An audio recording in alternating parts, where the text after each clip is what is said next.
if you want to become an exceptional professional, you want to really become aware of your impact at all times. So that's a very courageous step. And a lot of people like you are really open to that. What works, what doesn't work, and what are the simple ways to navigate this, right?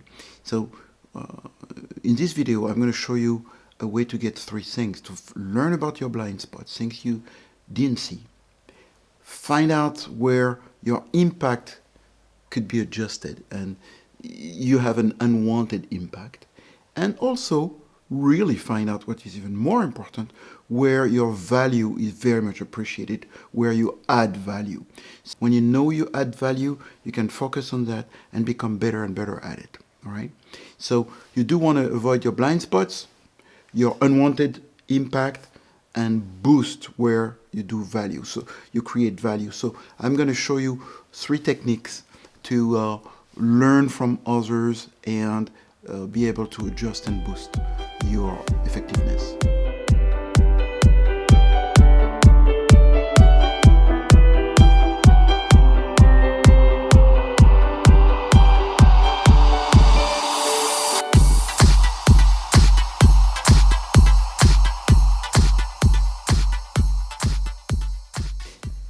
Basically, what you want is is to understand what's happening, being aware of what I do creates an impact I want. My intention is to create something, and this is really what happens. But most of the time, this is not really what happens, and there are misunderstandings, and often there are conflicts, unspoken conflicts, and you want to reveal those unspoken conflicts. There are other things that happen, which is you're making mistakes out there in terms of behaviors, and it's too much or not enough. You don't know it, but you can't regulate it because you don't have the information back. So it's all about feedback. So these are three processes that will be very simple to put in place, basically free, and will not need any consulting help that you can do, but you'll have to be really determined to actually put them in place. So we will talk about the talking stick, how people can share, and you may be familiar with this, how they can share safely what they think and what they need. Second, you will have what I call the easy 360. Instead of taking a very pricey 360 process, you will do a very easy, very portable, very simple process that takes less than a day, where you get a lot of input, a lot of positive or negative feedback. Finally, we will use that same system for one-on-one conversations. These are tougher conversations, but I found that in my trainings of senior people, this really frees up a lot of energy, it boosts trust, and all of a sudden people really are happy about collaboration.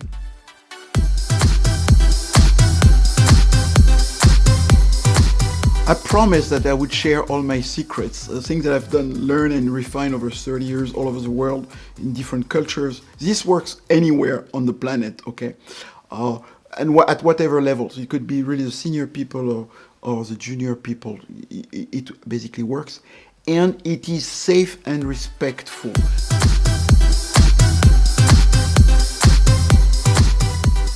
The first technique is a talking stick, and you may have your own way of doing it, and you may recognize it. You get people in a circle. You remove the table because tables stand as obstacle for communication. Your non-verbal communication is important. So you get people in a circle, and you tell them, okay, this is a talking stick. Find another object. I like to use simple pens, and I put them on the floor. And it's a person that takes a talking stick has a right to speak. The other one has the right to listen. So I recommend no interruptions, no questions, manage your reactions. So it asks people to really move into an active listening state of mind, which is I take it. I'm like an antenna. I'm not transmitting, I'm taking it, and I manage my emotions. You may have problems with people that can't manage the emotions, that need to interrupt. Sometimes they even make a joke out of it, and this is kind of gets out of control. So you as a facilitator or coach need to really be on the outside, watch for this disturbance and really get back, set the rules right, say, no, we can't do this. let's do it again. Eventually people will get used to it. The first person says three things. This is how I feel. This is what I need. And this is what I ask. Simple, but quite challenging. This is how I feel. This is your opportunity to really say how you feel, right? And you inform other people. So the blind spots are taken care of. This is really what I need. This is a higher state of mind. It's more conscious about, wow, this is what I need. And you tell people. And then you say, this is what I ask.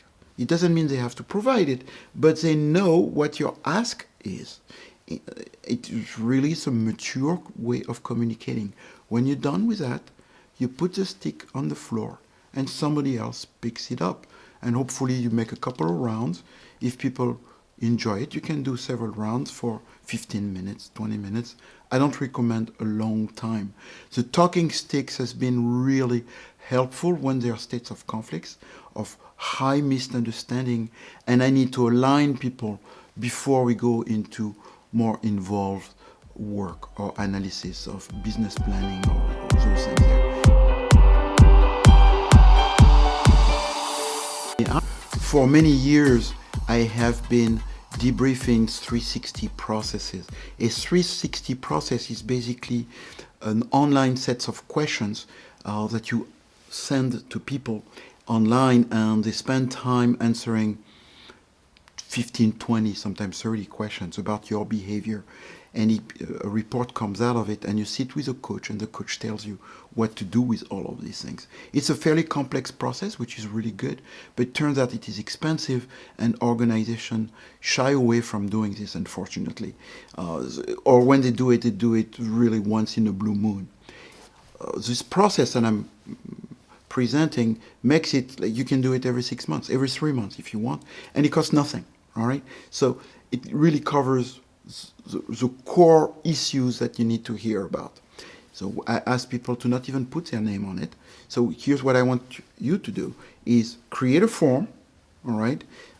And on that form, you just put the name if they want to put the name. Ask, please return it to me right away, today, so that it doesn't take 2 weeks for this stuff. And you just say, first question is, what do I need to continue doing, which is very positive, which is where you add value. What do I need to start doing? And it may be a way for them to tell about their own needs, or it may be a warning to you. So you want this information because indirectly you may be finding a blind spot, okay? But you may also say what would be added value to them. So it's really valuable information. And then the third thing you ask, what do I need to do differently? That may respond to an immediate need of theirs or a very obvious unwanted impact, unwanted behavior you are doing. I had a client once that came to me and she said, my emotions really bother my stuff.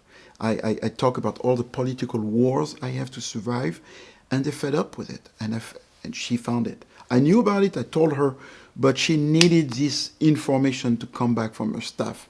Basically, it was one thing and it changed the game. So it's a real wonderful and powerful process. The last process, which is probably the most powerful process, is the one-on-ones. I've been doing this in all my senior trainings, and my clients now request it. It says, Herve, if we do a 2-day strategic offsite, let's do 2 hours of one-on-one. So here's a one-on-one. I'm so proud about it. I'm so happy about it, and it's so simple. You ask people to work in pairs, right? So they have 4, 5, 6 conversations, and they choose who they need to talk to. So they work in pairs. So here's basically partner A, partner B. And you prepare your feedback, basically. And your feedback will be really 3 points. This is what you need to continue doing. This is what you need to start doing. And this is what you need to do differently. That takes a lot of courage. And the first time they do it, sometimes people scream and complain and come back with all sorts of excuses to not do it. So you have to manage and facilitate these fears. But believe me, after they've done it, 100% of the time, they feel lighter, they're happy, they trust each other, the energy level is great, and the next day we can really do serious work. So I always do it on my first day. So let me repeat this again. These are ones-on-ones. So I'm partner A and I do my 3 things, and then you're partner B and you do your 3 things. Please help people not have long conversation and beat around the bush with us.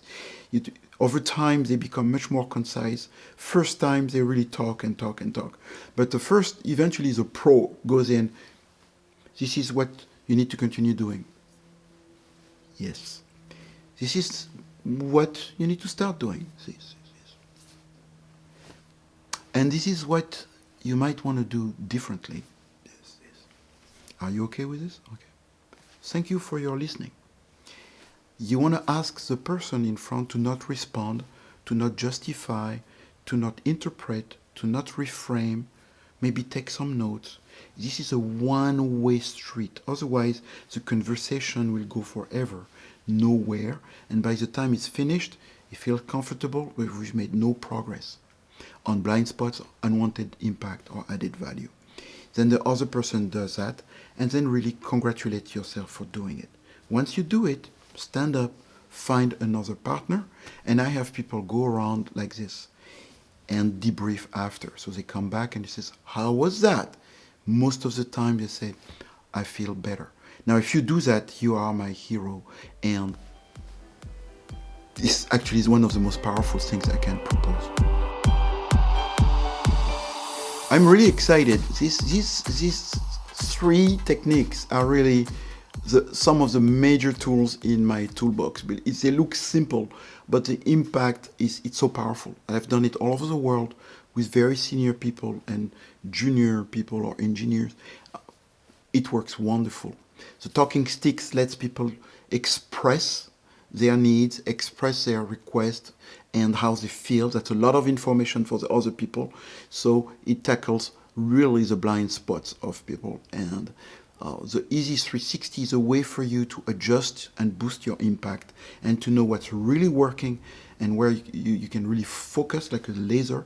So this is what they expect. This is what works. Let's get better at this. And then you can adjust the rest. Okay, so that's really wonderful. The one-on-one is really has a more psychological impact because people can really talk about their problems with each other and really create bridges of collaborations, because it's not working today. Here's how I feel. Here's what I need from you, etc. So when they exchange that, that's probably one of the most powerful conversations they have. It takes a while to become good at it, so you're going to have to really encourage them, to congratulate them, send them some really positive feedback, so they make it a habit. All these 3 should become regular practices, even habits. If you do that, you're my hero.